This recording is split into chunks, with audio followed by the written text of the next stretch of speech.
నమస్తే, welcome to 9+ news. Telangana Bhavan నుంచి హరీష్ రావు మాట్లాడుతున్నారు. ఆ లైవ్ చూద్దాం. ఆయనలాగా బూతులు మాట్లాడి మా క్యారెక్టర్ని మేము పొడగొట్టు తెలుసుకోలేదు. అంతకంటే ఆయన బూతులు మాట్లాడతానో, శాపనార్థాలు పెడతానో, జైల్లో పెడతా అని బెదిరింపులు చేస్తానో భయపడే లక్షణం మా ఇంట వంట బీఆర్ఎస్ పార్టీలో ఏ గులాబీ సైనికుడికి కార్యకర్తకు లేదు. ఇవాళ ఏం మాట్లాడాను ముఖ్యమంత్రి గారు, ఒకసారి ఆ వీడియో చూసి నేను మళ్ళీ ముందుకు పోతా. ఒకసారి నిన్న ముఖ్యమంత్రి గారు మాట్లాడినటువంటి మాటల్లో శాడిజం ఎట్లా ఉందో, ఒక సైకో ఎట్లా ఉన్నాడో ఒకసారి చూద్దాం.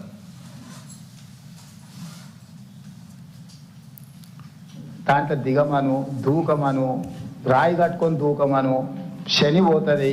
ఎందుకంటే ఇట్లాంటి పాపాలు చేసి ఇంకా ఎక్కువైనాయి. వీళ్ళిద్దరికి బెల్ట్ ట్రీట్మెంట్ ఇస్తే కానీ దారిలో పడరు. వాళ్ళిద్దరికి బెల్ట్ ట్రీట్మెంట్ అవసరం ఉన్నది. ఏమున్నది, వీళ్ళని కోసి రక్తం కలిగితే పంటల మీద అదే పండుతుంది. ఎందుకంటే వీళ్ళ బలుపు కొవ్వు చూసింది కదా. రైతుల పంట పొలాల్లో నీళ్లు బారించండి ముఖ్యమంత్రి గారు అంటే మా రక్తాన్ని బారిస్తా అని రేవంత్ రెడ్డి గారు మాట్లాడుతూ ఉన్నారు. ఇది ఒక ముఖ్యమంత్రి మాట్లాడాల్సిన భాషన? నీళ్లు కావాలని మేము అడిగితే రక్తం కావాలని రేవంత్ రెడ్డి అంటుండ్రు. రక్తం ఇస్తా చల్లాలని. సార్ నీకు రక్తం కావాలంటే ఇస్తాం, దానికి కూడా మేము వెనకాడటోళ్ళం ఏం కాదు. కానీ మాకు నువ్వు నీళ్ళు ఇవ్వడానికి, ఒకవేళ మా రక్తమే నీకు నీళ్ళు ఇవ్వడానికి అడ్డమైతే ఆ రక్తం ఇవ్వడానికి కూడా మేము సిద్ధంగా ఉన్నాం. ఇప్పుడు రాజకీయాల్లో విమర్శలు సహజం. ఒక ముఖ్యమంత్రి స్థానంలో ఉండి ప్రతిపక్షాల యొక్క రక్తాన్ని పంటలపై చల్లాలి, బెల్ట్తో కొట్టాలి అని మాట్లాడడం అనేటువంటిది అత్యంత జుగుత్సాకరం.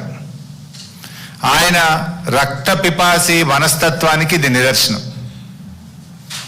నేను ఎక్కడ మాట్లాడిండు? ఆయన బోధి పెవిలియన్లో మాట్లాడిండు. పేరేమో బోధి పెవిలియన్. మాటలన్నీ హింసను ప్రేరేపించి హింసను తలపించేటువంటి మాటలు నిన్న ముఖ్యమంత్రి గారు మాట్లాడినారు.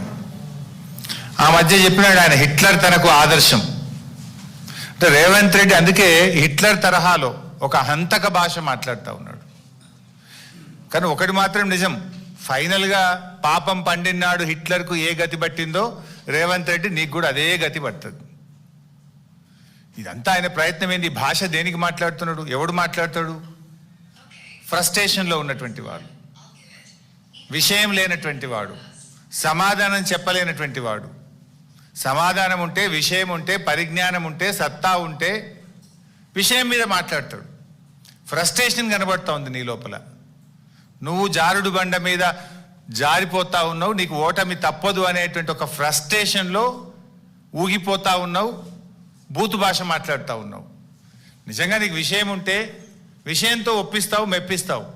విషయం లేదు కనుకనే బూతులను అందుకుంటున్నావు అనేది ఇవాళ రాష్ట్ర ప్రజలందరూ కూడా అర్థం చేసుకుంటా ఉన్నారు. ముఖ్యంగా ఇప్పుడు మీరు ఆ భాష చూసినారు, ఇంకా చాలా ఉన్నాయి. అసలు పిల్లలు చూస్తే, టీవీలు చూస్తే పిల్లలు ఖరాబ్ అయిపోతారు. ఈ భాష చూసిన తర్వాత, ఆయన నిన్న మాట్లాడినటువంటి మాటలు విన్న తర్వాత, షాబాద్లో 3 పసిపిల్లల్ని, 3 పెద్దవాళ్లను, 6గురిని గొంతు కోసి కిరాతకంగా హత్య చేసినటువంటి ఆ రాజ్ కుమార్కు ఈ రేవంత్ రెడ్డికి మధ్య నాకు పెద్ద తేడా కనబడతలేదు. ఒక సైకో మనస్తత్వం, వాడొక సైకో రాజ్ కుమార్.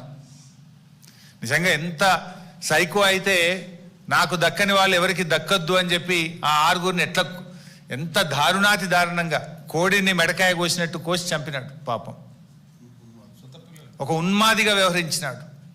ఎంత బాధ కలుగుద్దంటే, పాపం ఇప్పుడు ఒక్క అమ్మాయి మిగిలింది అక్కడ. చెవులు వినబడవు, మాటలు రావు, కాళ్ళు లేవు. ఇప్పుడు ఆ అమ్మాయి పరిస్థితి ఏంటి? ఇంట్లో 6గురిని చంపేసిండు వాడు, ఒక్కటి మాత్రమే మిగిలింది. ఆ బిడ్డ, ఆ చిన్న పసిపాప, ఆమె కూడా పెళ్లిగాని అమ్మాయి. ఇప్పుడు ఆ పిల్ల పరిస్థితి ఏంటి? ఇంత జరిగితే పక్క రాష్ట్ర ముఖ్యమంత్రి స్పందించిండు ఆ సంఘటన మీద. కానీ ఈ రాష్ట్ర ముఖ్యమంత్రికి కనీసం ఆ సంఘటన మీద స్పందించలేదు ఇప్పటిదాకా. ఒక సీనియర్ అధికారి, ఈ రాష్ట్రానికి చెందిన ఒక ఉన్నతాధికారి, పోలీస్ అధికారి నిన్న గోల్ఫ్ కోర్స్లో, హైదరాబాద్ గోల్ఫ్ క్లబ్లో గోల్ఫ్ ఆడుతున్నాడు నిన్న మధ్యాహ్నం పూట. ఈ రాష్ట్రంలో లా అండ్ ఆర్డర్ పరిస్థితి ఏముంది, అసలు ముఖ్యమంత్రి పాలన ఎట్లుందంటే నువ్వెట్లున్నావో నీ పరిపాలన కూడా గట్లే ఉంది. ఇప్పుడు ఆనాడు కేసీఆర్ గారు ప్రాణాలకు తెగించి చావు నోట్లోకి వెళ్ళి 11 రోజులు ఆమరణ నిరాహార దీక్ష చేసి తాను ప్రాణత్యాగానికి సిద్ధపడి కేసీఆర్ రాష్ట్రాన్ని సాధించారు. కానీ ఎన్నడూ రక్తం పారించే ప్రయత్నం కానీ ఎవరి రక్తం అడగలే కేసీఆర్ గారు. తన రక్తాన్ని ఇచ్చి తన ప్రాణాన్ని ఇచ్చి రాష్ట్రాన్ని సాధించే ప్రయత్నం చేసింది కేసీఆర్. కానీ నువ్వు ప్రశ్నించినటువంటి వాళ్ళను, రైతుల పక్షాన నీళ్ళు అడిగినటువంటి వాళ్ళను ఇవాళ రక్తం బారిస్తా, వాళ్ళను కోస్తా, వాళ్ళ రక్తం బారిస్తా అని నువ్వు మాట్లాడుతున్నావు. ఇది కేసీఆర్ గారికి నీకున్నటువంటి తేడా. ఇంత నీచమైనటువంటి వ్యాఖ్యలు చేసిన రేవంత్ రెడ్డి కనీసం నీకు నువ్వన్న టీవీలో చూసుకొని తప్పు మాట్లాడినని బేషరతుగా క్షమాపణ చెప్పాలని చెప్పి నేను డిమాండ్ చేస్తా ఉన్నా. ఇంకో మాట కూడా చెప్తున్నా రేవంత్ రెడ్డి, నీకేంది నీ సైకో మనస్తత్వం ఏంది అంటే మమ్మల్ని తిడితేనో మమ్మల్ని జైల్లో పెడితేనో మా రక్తం బారితేనో రైతాంగానికి నేను నీళ్ళు ఇస్తా అంటే అందుకు మేము సిద్ధం. జైల్లో పెట్టావో పెట్టు, మా రక్తం కావాలన్నా తీసుకో, కానీ రైతులకు మాత్రం నీళ్లు పారించు. ఇప్పుడు రేవంత్ రెడ్డి నీ నోరు నీ ఇష్టం, నువ్వేమన్నా మాట్లాడుకో, కానీ నీళ్లు తెలంగాణ నీళ్ల విషయంలో నీ ఇష్టం వచ్చినట్లు చేస్తా అంటే కుదరదు. నువ్వేం మాట్లాడుతున్నావు? కన్నెపల్లి కట్టుకొత్తవా రేవంత్ రెడ్డి అంటే ప్రతిపక్షాల కంఠం నొక్కుతా అంటున్నావు. నువ్వు కన్నెపల్లి కట్టుకొత్తవా రేవంత్ రెడ్డి అంటే మా కంఠం నొక్కుతా అంటుండు. నీ ఉద్దేశం ఏంది? మాకు ఉద్యమాలు కొత్త కాదు, పోరాటాలు అంతకంటే కాదు. తెలంగాణ ఉద్యమంలో అనేక సార్లు అరెస్ట్ అయినాం, జైళ్ళల్లో పడ్డాం. మాకేం అరెస్టులు జైళ్ళు కొత్త కాదు. ధర్మం కోసం, న్యాయం కోసం, రాష్ట్రం కోసం ఆనాడు అరెస్టులు అయినాం, జైళ్ళల్లో పడ్డాం. ఇవాళ లక్షలాది మంది రైతుల కోసం జైళ్ళల్లో పడడానికి సిద్ధం, రక్తం ఇవ్వడానికి సిద్ధం తప్ప